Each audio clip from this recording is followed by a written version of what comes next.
పంపిస్తున్నారు మనుషుల్ని? కౌన్సిల్లో మీకు 30 మంది ఉన్నారు కాబట్టి పంపిస్తాం.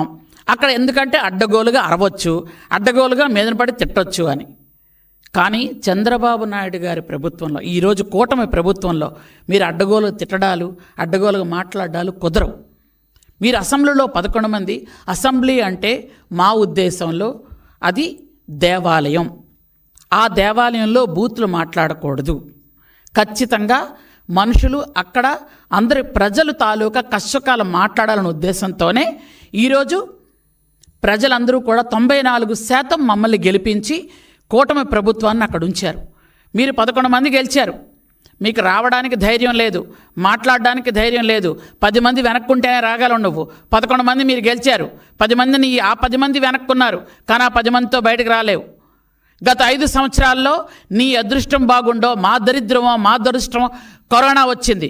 కరోనా పేరు చెప్పుకొని 3 సంవత్సరాలు ఇంట్లోనే ఉన్నావు. మిగిలిన 2 సంవత్సరాలు ఎక్కడికైనా వచ్చి పలకరించావా? కనీసం కరోనాలో చనిపోయిన వాళ్ళని ఒక్కరైనా పలకరించారా? అది తగునదిరమ్మా అనుకొని ఎక్కడైనా ఒకరికి ఒంట్లో బాగోపోతే 6 నెలలు బయటకు వచ్చి పలకరించడం అంట. సిగ్గనిపించట్లే మీకు? కరోనాల సమయంలో వేలాది మంది చనిపోయారు, చాలామంది నిరాశ్రయులైపోయారు, ఎన్నో ఉపద్రవాలు వచ్చాయి. మీరు వచ్చినప్పుడు వరదలు వచ్చాయి, చాలా సునామీలు వచ్చాయి. అప్పుడు ఒక్కరి దగ్గరికి వెళ్ళి మీరు పలకరించారా? ఒక్కరి దగ్గరికి వెళ్ళి మాట్లాడారా? కనీసం ఒక్కరికైనా చేయూతిచ్చారా? కనీసం మీ ఇంటి చుట్టుపక్కల చాలామంది అమ్మాయిల్ని చంపేసి, చాలామంది మీద రేప్ అటెంప్ట్ చేసి చాలామంది చచ్చిపోతే కనీసం ఒక్క అమ్మాయినైనా పలకరించారా? కానీ ఈరోజు మాత్రం తగుదనమ్మా అని బయటకు వస్తున్నారు. ఎందుకు? అధికారం పోయిన తర్వాత మీరు బయటకు రావాలనా? ఆ రోజు మీరు బయటకు వస్తే మనుషులే కాదు, పొరపాటు ఎక్కడైనా బయటకు వస్తే మనుషులతో పాటు చెట్లు చేమలు కూడా ఏడ్చే పరిస్థితి తీసుకొచ్చారు.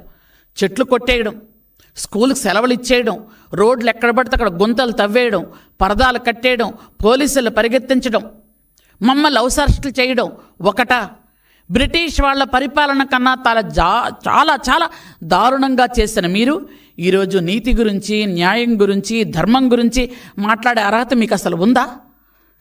మీరు 10 సార్లు కరెంటు బిల్లులు పెంచి ఈరోజు మళ్ళీ తగుందమ్మా అని మీరే వచ్చి ధర్నాలు చేస్తున్నారు. మీకంటే ఎలాగో బుర్రపోయింది నాకు తెలుసు, అర్థమైంది. ఎందుకంటే 94% ఎప్పుడైతే మేము గెలిచామో జగన్మోహన్ రెడ్డికి పూర్తిగా మతి చెడిపోయింది. కానీ ఆయన దగ్గర ఉన్నటువంటి కొంతమంది విజ్ఞత కలిగినటువంటి లీడర్లు ఉండుండొచ్చు, వాళ్ళైనా చెప్పాలి కదా. 10 సార్లు మనమే కరెంటు బిల్లులు పెంచి మనమే ఎలా ధర్నాలు చేస్తాం? మనకు సిగ్గుండాలి. కనీసం ప్రజలు మనల్ని అడుగుతారు, ఏం పని ఇది, చొక్కా పట్టుకొని నిలదీస్తారు, మనం వెళ్ళి కనీసం మీరు ధర్నాలు చేసిన ఒక్క మనిషి అయినా వాలంటీర్గా వచ్చి మీకు పార్టిసిపేట్ చేస్తున్నాడా? పైపించి మీరు మాట్లాడతారు రైతులు అన్యాయం అయిపోతున్నారని. ఎక్కడ రైతులు అన్యాయం అయిపోతున్నారు? చంద్రబాబు నాయుడు గారి పరిపాలనలో రైతులకి ధాన్యం కొనుగోలు కేంద్రంలో ఇచ్చినటువంటి రైతుకి 3 గంటల్లో కూడా డబ్బులు పడిన రైతులు ఉన్నారు. వీళ్ళు అడగండి కావాలంటే, మీకు ధైర్యం ఉంటే.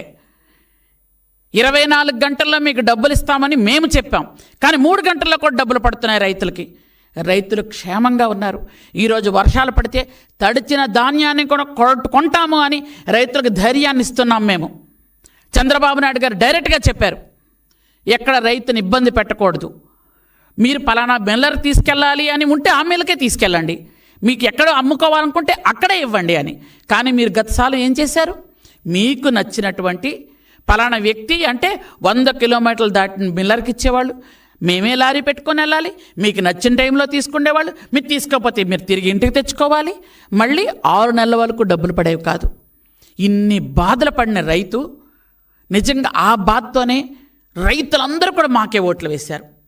అందుకనే రైతులు 100% ఈరోజు వాళ్ళకి న్యాయం చేయాలి, వాళ్ళని ఖచ్చితంగా రైతులు నిలబెడితేనే మన రాష్ట్రం బాగుపడుతుందని చంద్రబాబు నాయుడు గారు రైతులకు 24 గంటల్లో డబ్బులు ఇవ్వమంటే 3 గంటల్లోనే వాళ్ళకి డబ్బులు పడుతున్నాయి. ఈరోజు అంత సంతోషంగా రైతులు మీరు ఒక్కసారి కళ్ళు తెరిచి ఒక్క సాక్షియే కాదు, మిగిలిన పత్రికలన్నీ చూడండి, మిగిలిన ఛానల్స్ అన్నీ చూడండి. రైతులు లైవ్లోకి వచ్చి మాట్లాడుతున్నారు, ఎంతో సంతోషంగా మాట్లాడుతున్నారు. మాకు 3 గంటల్లో డబ్బులు పడుతున్నాయని. రైతుల మీద మీరు మొసరు కన్నీరు కారుస్తారా? మీకు అసలు కొంచెం కూడా అనుమానం లేదా? కొంచెం కూడా మనస్సాక్షి లేదా? ఈరోజు మీరు చూసుకున్నట్టయితే ఎంత దారుణం అంటే, విద్యుత్ ఛార్జీలు పెంచారని మీరు బయటకు వస్తుంటే చిన్నపిల్లలతో సహా అందరూ నవ్వుతున్నారు మిమ్మల్ని చూసి. ఎందుకంటే మీరు ఎవరికి ఉచిత కరెంట్ ఇచ్చింది లేదు ఎప్పుడు. ఎవరికి మీరు కనీసం 3 సంవత్సరాలు కరోనా వచ్చిన సమయంలో అందరూ ఇంట్లో ఉన్నప్పుడు కూడా ఎప్పుడు